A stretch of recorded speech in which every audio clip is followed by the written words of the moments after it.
On your Garmin Tactix or Garmin Fenix, if you want to switch from AM/PM to 24-hour mode, you will need to press and hold the menu button, just right here, and press it again to go at the very bottom of this page and select System. Then go down to Time, and the first option just right here is the time format.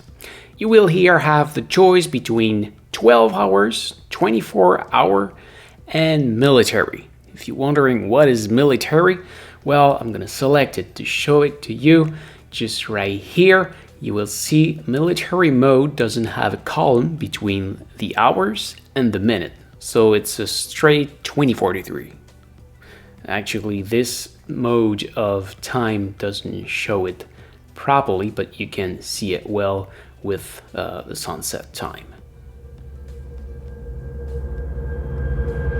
So, this is it. Thank you for watching. I hope it helps. If yes, please smash the like button.